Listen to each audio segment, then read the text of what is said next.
A new plan could save one of Joplin's oldest landmarks. I'm Blake Gully, and I'll have that story coming up. Plus, Compass details of the grant going to the Neosho School District and what it means for middle school programs. Now we're going to see how an 11-year-old girl is making an impact by collecting toys to give away. The 4 states' most watched news starts now. Joplin's Memorial Hall is one step closer to a full restoration. This is KOAM News. I'm Dow Quick. The City Council voted to move forward with a memorandum of understanding with the community group Friends of Memorial Hall tonight, allowing the group to continue developing its plan to restore the 100-year-old landmark. KOAM's Blake Gully has the latest on what this means moving forward. I'm standing outside this 100-year-old venue with deep roots within the Joplin community. And the Friends of Memorial Hall want that legacy to continue, and they're asking the Joplin City Council to back their plan to restore it. Inside the council chambers, the Friends of Memorial Hall laid out a detailed roadmap showing how they believe the building can be saved through a public-private partnership that taps into tax credits and community fundraising. It's a community asset. It's a community icon. It's one of the things that it's been here, and why tear it down when we can make a new use for it? Council members questioned the cost and the workload, but supporters rose to the occasion, addressing each concern. They also reminded the council of the building's long-standing ties to the Joplin veteran community. It was those veterans that wanted to develop a memorial here in Joplin to honor their friends and fellow soldiers that died in the war. And they're actually the ones that raised the money to build Memorial Hall originally. And so it's kind of been our home for about the last 100 years, and we'd love to see it restored and get back to where we can get back into the building. After answering questions from the council, they voted to move forward with the proposal. Reporting in Joplin, Blake Gully, KOAM News. Now, tonight's approval is just one step in what could be a long process to bring that building back to life. For a full breakdown of the group's restoration plan, check out the details on our website, KOAMnewsnow.com. Compass Academy Network awards the Neosho School District $5,000 for excellence in student development. The organization presented the partner grant this evening, recognizing the district's dedication to student growth. 28 Neosho students took part in that free 4-week program this past summer. 20 students graduated with perfect attendance and earned Walmart gift cards for school supplies. The grant supports middle school initiatives. We'd like to be here for years to come and be here each summer with Neosho Public Schools and look to expand the size of our cohort here so that we serve more and more students. Definitely. It is a very fun program, and it helps people with like confidence and like getting ready for school. It's just a very good program. Compass Academy Network operates summer programs focusing on decision-making, mathematical reasoning, creative writing, and communication skills across rural sites in Missouri, Kansas, and Oklahoma. We introduce a new member of our weather team tonight. Meteorologist Austin Stantz joins us with a first look at weather. Hey, thanks, Dow. Right now, we're looking northwest in Joplin at Range Line and 7th Street. Right now, things are quiet out there for the moment. We're going to talk about it if it's going to stay that way or not here in just a minute. But current conditions right now, 65 degrees out there. Dew points at 56. You know, I was just outside a few minutes ago, stepped outside to get some fresh air. It's nice, but it's a little breezy out there right now. We are going to see those rain chances increase as we head into those overnight hours tonight. A few rumbles of thunder are also possible. But that is some good news, as we could use the rain, as we are seeing some drought conditions across the area right now. And coming up, we're going to talk about that stray thunderstorm that's possible for tonight. Mild Tuesday is ahead, though, but we have rounds of showers and storms on the way. I have all those details coming up in my full forecast, but for right now, we'll send things back to Dow at the desk. All right, we'll catch you in a few. The wildfire at Mark Twain National Forest has now burned more than 1,200 acres and is 50% contained. That was as of a few minutes before news time. Fire is about 6 miles northeast of Seligman. Firefighters used a drone to assist in coordinating their response efforts. Officials say the fire can still grow and was producing smoke visible from nearby towns and Roaring River State Park. No structures were threatened at last report. Another fire southwest of Joplin was contained this morning, but there were still some smoldering spots late this afternoon. It was a slow-moving grass fire that covered about 2 acres in the 2600 block of South Adele. Joplin and Reddings Mill Fire Departments both responded. Fire officials said the fire did not threaten any structures. Firefighters cautioned folks that outside burning, especially when certain conditions are met, can be risky. We're learning more about yesterday's shooting involving an off-duty law officer and another man in McDonald County, Missouri. Happened shortly after noon yesterday, south of Powell, Missouri on Highway E. Now, according to investigators, off-duty McDonald County Deputy Mike Hall discovered a car parked in his driveway and learned it had been stolen. As a responding unit was en route, a man approached the vehicle and Hall, saying he was out of gas. Hall identified himself as a member of the sheriff's office and instructed the man to show his hands. They say the man produced a handgun and opened fire, striking Hall in the leg. The deputy returned fire, striking the man.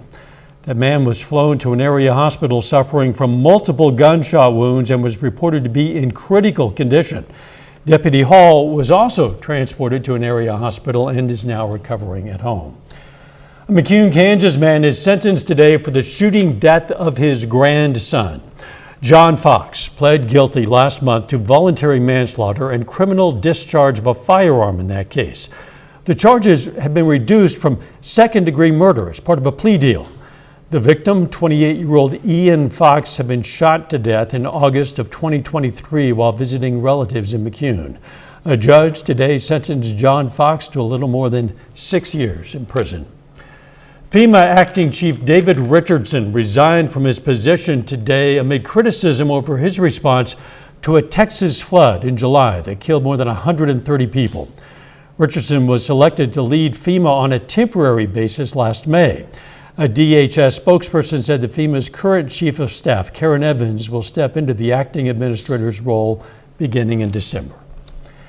Coming up, see how one local 11-year-old is spreading holiday joy by donating hundreds of toys to kids in need.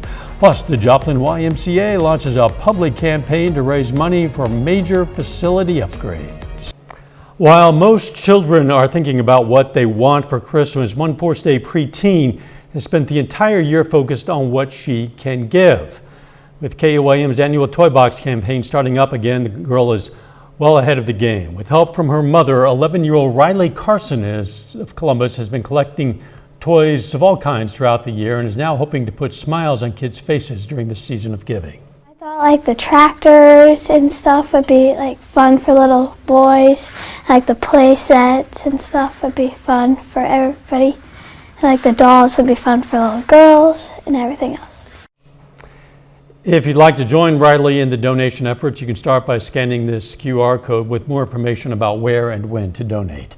The Joplin YMCA is opening a public campaign to raise $2.5 million for a facility facelift. The children's section will be moved from the back of the building to the front, and they're going to have their own bathrooms to use. The weight rooms are going to get new equipment and full windows to overlook the Tin Cup Trail. And we've raised a significant amount of money towards the campaign. So we've hit beyond that 70 to 80% right now. And so we've opened it up as a public campaign and hoping that the community comes together to support us so that we can finish what we need. The construction phase is set to start in January and will last about 7 months. As families prepare for Thanksgiving by traveling and gathering together, health experts are reminding folks about the increased risk of illness during the holiday celebrations. Nick Kelly spoke with a Southwest Missouri doctor to get tips on how to stay healthy while spending time with loved ones. While J.D. Buckridge doesn't usually travel for Thanksgiving, he's ready to welcome family to his home in Clever. Typically, everyone comes to me and we do the big spread and very traditional and we just have a good time. His kids will be some of the over 81 million people AAA says will travel for Thanksgiving this year, 73 million by car and at least 6 million by plane. Mercy doctor Sammy Hurry says while cold air itself does not cause someone to get sick, there is a correlation with colder months, big gatherings, and enclosed forms of travel. Even though they may not be sick, they may have a virus that they have on them, they cough, they sneeze, they touch a surface, and then you happen to touch it or breathe in that virus, you could get sick. But yes, so certainly closed areas with high contact of other people you're at increased risk for sure. Dr. Hurry says to stick to the basics to reduce your risk of a severe illness or infection. If it's right for you, consider getting vaccinated for the flu, RSV, or COVID-19. Keep up with regular exercise and a healthy diet with nutrients like vitamin C and zinc to maintain a healthy immune system. If flying, consider an N95 mask to prevent breathing in anything nasty. If you still end up getting sick, Dr. Hurry wants people to play it safe. You got the holidays, you want to be with family members, but especially those high-risk members, you want to try to avoid being around them if you are sick. So that's going to be the very young and the very old who are at increased risk. As for JD, he's had to deal with a few holidays with health risks. When COVID season was here and it was strong, we stayed in like a lot of people did, but we did still gather as a family, and we made sure that we were safe. For now, his Thanksgiving guests are looking good. Everyone is healthy and safe, and so we're very blessed. Now, if you're unsure about what steps to take for yourself, from vaccinations to actions you can take to stay healthy, don't be afraid to reach out to your doctor. And remember, it's not just Thanksgiving, Christmas is coming. A quarter of veterans and military members who start therapy for post-traumatic stress disorder quit before they finish treatment. Researchers from Idaho State University study found cognitive processing therapy and prolonged exposure therapy had the highest dropout rates, and group-based exposure therapy had a lower dropout rate. PTSD affects about 7% of veterans and can raise the risk of heart disease and stroke. Ford Motor Company has unveiled its new high-tech world headquarters building in Dearborn, Michigan. The roughly 2 million square foot structure has offices, design studios, and a food hall with 7 restaurants.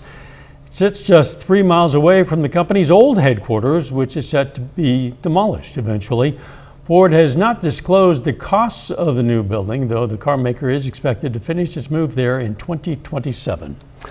A little later, Pitt State defeats Northwest Missouri to earn a share of the MIAA conference title. We're going to recap the game. I'm tracking our next chance for showers and thunderstorms. I'll have all those details coming. We saw a few showers and thunderstorms late this morning. After those passed, things got rather quiet. Now, if you look in the left-hand corner of your screen, you're going to notice that we see this low pressure system just off to our northwest here. And while it looks like it covers a lot of surface area, this is actually a rather weak system. But as it circulates in, we are going to start to see the opportunity for a few showers and thunderstorms beginning to pop up as we head throughout the later hours and into the overnight. For right now, things are still quiet, but again, showers and thunderstorms going to be possible into those overnight hours. The Storm Prediction Center actually has our far eastern counties in a 1 out of 5 marginal risk for some stronger thunderstorms, so maybe some louder thunder in there, maybe even some small hail as we head into those overnight hours tonight. That's expected between about midnight and 2 a.m. Right now, we're looking at our Indigo Sky Casino cam, and again, things are quiet out there. It is rather comfortable out there, but breezy for sure. We've seen those winds gusting anywhere from 20 to 25 miles per hour today. Notice they're still coming out of the south. Joplin right now, 15 miles per hour. Let's time things out for you a little bit, especially as we head throughout these overnight hours. Notice right around 12:30, we start seeing just south of Joplin here, Anderson, maybe a shower or thunderstorm, and then into Springfield out there further east as well. Now, as we head into those overnight hours, that will continue to push eastward for us, and we'll see that cloud cover actually begin to scatter out overnight as well. But as we make our way throughout the evening into tomorrow morning, that commute for you tomorrow morning going to be dry. Now, looking at your day plan for your Tuesday, 66 by 7 a.m. headed into that noon hour, 73 degrees and sunny. So if you wanted to do an outdoor lunch, that's on the table. By 4 p.m., we're at 71 degrees. Our high says 78 here. We're going to keep an eye on that. We might be right around 74, 75 degrees tomorrow. Now, taking a look at what we can expect ahead, well, here's that first system here that we were just talking about, could bring just a little bit of rainfall in tonight. There's another system on the back end here that begins to move in.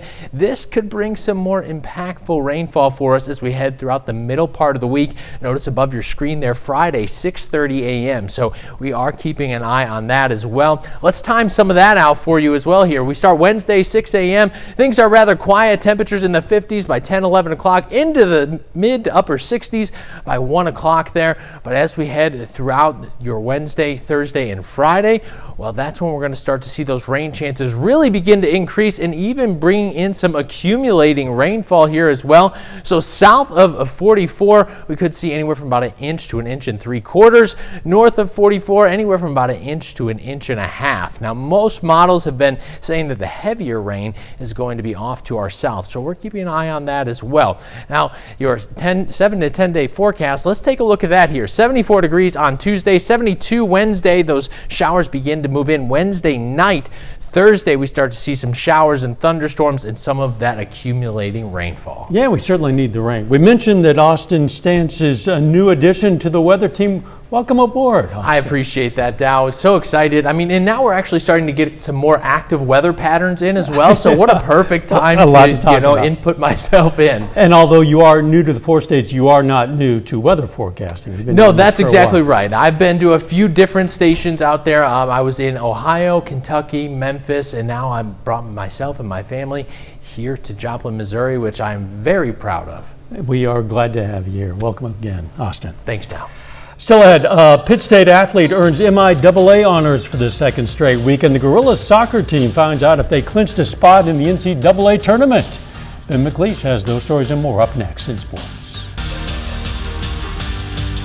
On Saturday, Pitt State football took on rival Northwest Missouri with a share of the MIAA title on the line. Let's take a closer look at the Gorillas' regular season finale.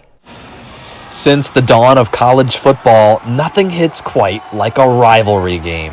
There's no bones about it. It is a big game. On Saturday, Pitt State and Northwest Missouri reignited what many consider the greatest rivalry in Division II football.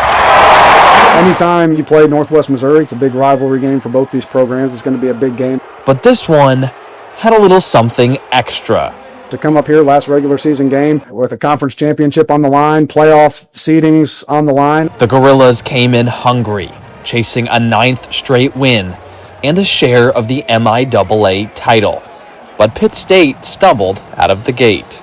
They came out and they hit us in the mouth there early. You have no choice there but to respond.